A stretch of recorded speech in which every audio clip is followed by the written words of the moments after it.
Close your eyes for a moment. Think about something you really want.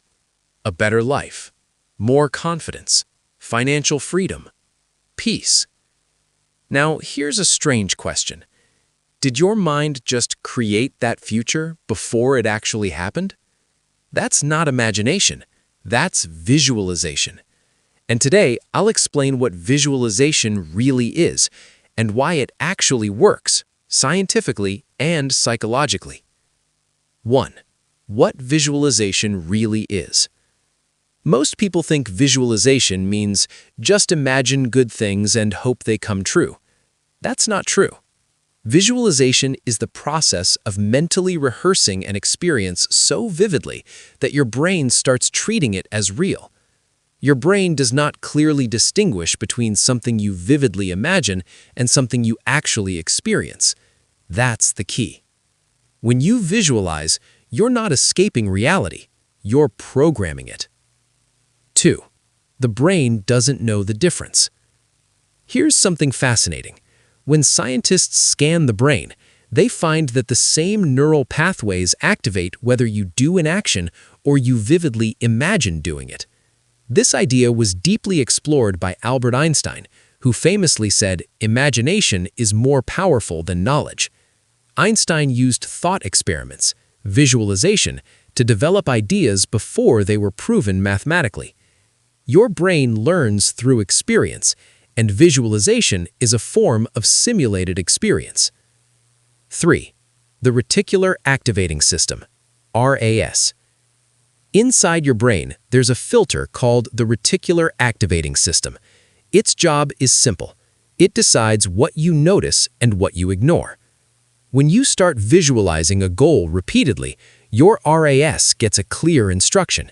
This matters. Suddenly, opportunities, ideas, people, and signals that were always there start showing up in your awareness. Not because the world changed, but because you did. 4. Real research and practical proof. One of the most famous studies was done on athletes. 3 groups were tested. One group practiced physically, one group only visualized practice, one group did nothing. The result? The visualization group improved almost as much as the physical practice group. This idea was later popularized by Maxwell Maltz, who introduced the concept of self-image psychology. He discovered that the mind works like a goal-seeking mechanism.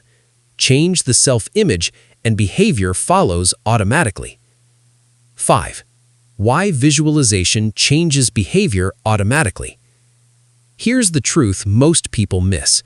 Visualization doesn't manifest things magically, it changes who you become. When you repeatedly visualize, confidence, your body language shifts. Success, your decision-making improves. Calmness, your nervous system adapts. You start acting like the future version of yourself before the results appear, and reality simply catches up. 6. Athletes, leaders, and high performers. Elite performers don't use visualization for motivation, they use it for precision. Olympic athletes visualize every movement. Top CEOs visualize outcomes before meetings. Surgeons mentally rehearse operations. They don't wait to feel ready. They train the mind first. The body and life follow. 7. Why most people fail at visualization. Visualization fails when it's vague, it's emotionless, it's inconsistent. Your mind responds to clarity plus emotion plus repetition. 5 minutes focused daily are more powerful than dreaming once a month. Visualization is not wishful thinking, it's mental conditioning. You are not creating a fantasy, you're creating familiarity with the future. And the mind always moves toward what feels familiar. So the question is not, does visualization work? The real question is, what are you unconsciously visualizing every day? Because that is what you're becoming.